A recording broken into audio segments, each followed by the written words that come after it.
stuck with my crush. The sky was clear. Jung Minjun, Han Yena, and Kang Hakcheol stood before a tunnel blocked by several cars. Kang Hakcheol glanced behind them and said, "So basically, after opening the shutter, you will lure those 6 or 7 infected over here, back to the path we just came from. Then, once you lose them outside the tunnel, you will run back this way. And while you do that, Yena and I will push this white car to block off the tunnel entrance?" Jung Minjun nodded. "Yeah. He is not around anymore, but I used to help my dad push parked cars when they were in neutral, so I think we will be able to move this one too. Hakcheol, since your leg is messed up, I will lure the infected out of the tunnel, lose them, and then circle back. As soon as I get back, you and Yena push the car in place to block them out." As Han Yena wiped sweat from her brow, Kang Hakcheol listened carefully. He frowned and said, "Unless you can really outrun them, this plan has a high chance of failing. Are you a decent runner?" Jung Minjun hesitated. "I mean, I am above average, so I should be fine. And honestly, I am not that scared of getting chased by the infected." "Fair enough," Hakcheol muttered. "This tunnel is just wide enough for one person to get through, so if we angle the car this way, it should completely block the path." They approached the van. "The door's unlocked," Hakcheol said, testing the handle, "and it looks like the parking brake is off too, but why are you going this far to save that guy? I told you before, do not sacrifice yourself for someone else. Even if we risk our lives to save him, what do we actually gain?" Han Yena added, "Yeah, when you say it like that, it does sound too risky. For all we know, he could be a good guy, or a bad one." Jung Minjun stayed silent. A memory flashed in his mind. The old men at the construction site. He had given one of them his own lunch plate. They were kind. They had died. Sweating, he finally said, "I do not know. He does not seem like a bad person. He reminds me of those guys who died at the construction site, and, weirdly, he reminds me of my dad too." Kang Hakcheol was quiet, then finally said, "Let's push the car forward a bit first, just enough so we can block off the gap easily." "Okay," Minjun replied.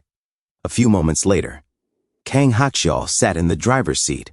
"If we just turn the wheel a little, we should be able to position it right. Let's give it a gentle push." "All right, 1, 2, Minjun counted. 3, he shouted. Han Yena grunted, "Approximately." "Oh, it's moving," she said with a gasp.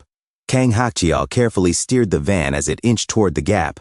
After adjusting it into place, he said, "This should be good, right? Just in case, I will hide over there and get ready to shoot." Jung Minjun looked worried. But only use the gun if it is a last resort." "Yeah," Hakcheol nodded. Han Yena, still anxious, said, But what if there is an infected right by the shutter on the first floor? Would it not just rush out the second it opens? And if they are scattered across the floors, that could be a problem too." Jung Minjun thought, then replied, "If we ask the guy to make a loud noise near the rooftop exit, the infected will probably all head upstairs. Then I will open the shutter, make noise on the first floor, and lure them out all at once." Kang Hakcheol turned to Minjun. "Jung Minjun." "Yeah," Minjun said. "You do realize how dangerous this plan is, right?" He cocked the gun. "If there really are special infected like you said, then anything could go wrong." "Ah, true. But if there was a special infected in there, I doubt it would have just stayed trapped this whole time. It should be fine. I am not willing to risk my life for anyone except my little sister. Understand? This is the last time. After this, no more risky plans like this." Jung Minjun nodded, sweat running down his neck. A few moments later, at the alley near the old man's building, Jung Minjun shouted, "Here, over here, get here, here." He ran down the stairs and burst out of the building. The infected roared in excitement, tumbling after him down the stairwell. "Wah!" Minjun screamed as he ran for his life. Roars and growls echoed as the infected gave chase. "Come, try and catch me," he shouted behind him. From around the corner, Kang Hakcheol watched the chase unfold. He turned to Han Yena. "All right, it's now." "Yeah," she said. They rushed to the tunnel and took their positions.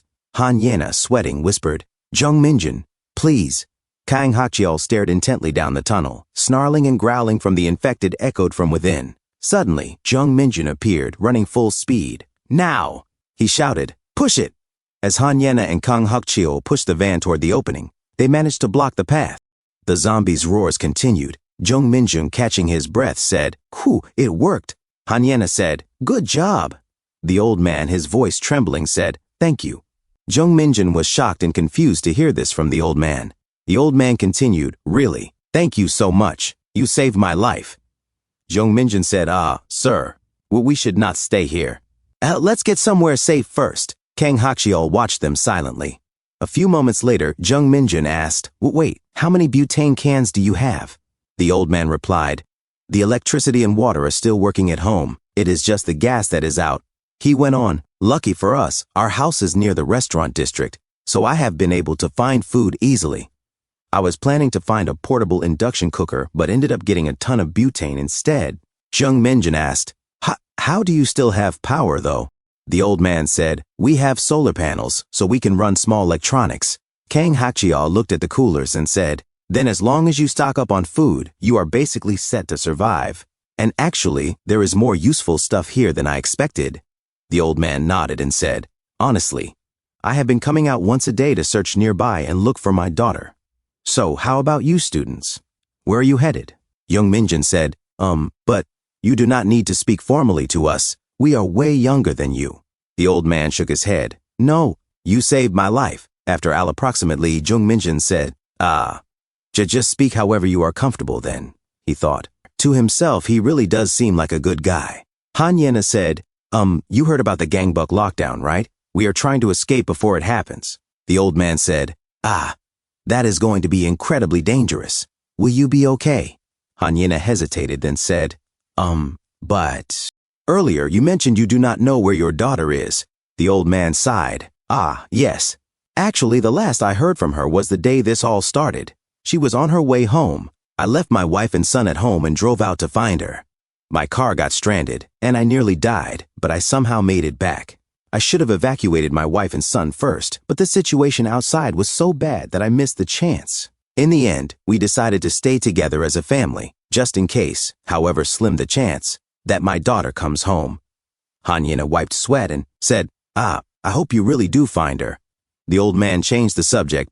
By the way, where did you get that rifle?" Kang Hakchiol said, "I just found it on the street." The old man nodded slowly. Now that I think about it, the sun is going to set soon. Do you have a place to stay tonight?" Jung Minjun said, "We were planning to find one now. Worst case, we would break into a nearby building and spend the night."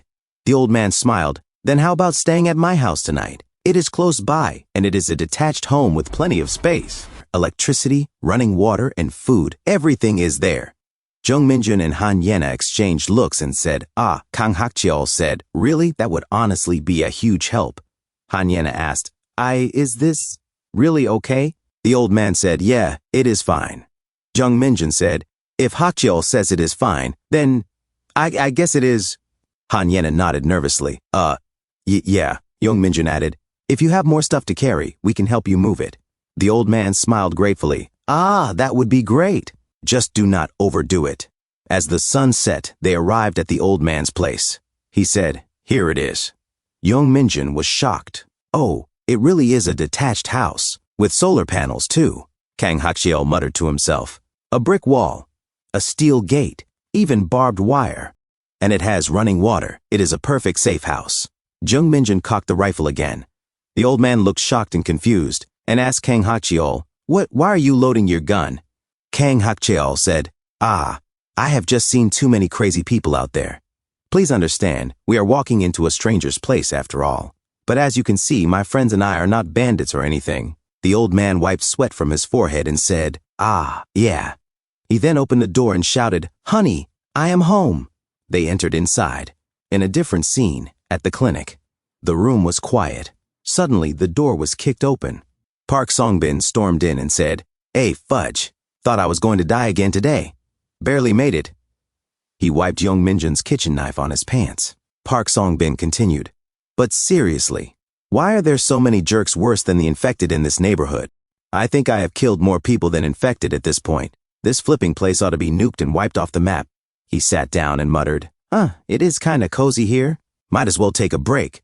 He then noticed a whiteboard and frowned. "What is this?" He saw a drawing of a map and smirked. Keke, this little rascal. So this is where they have been hiding? They even ran into Kang Hakchiol? Jiangin Station, huh? So they are planning to cross the Han River using Line 5. Thanks for tuning in. I truly appreciate each and every one of you who took the time to watch this video. Don't forget to hit that like button and subscribe for more content like this. If you enjoyed what you saw, consider sharing my videos or channel with your friends who might also enjoy it. Your support means the world to me and helps my channel grow. Let's keep this community thriving together. Until next time, see you in the next video.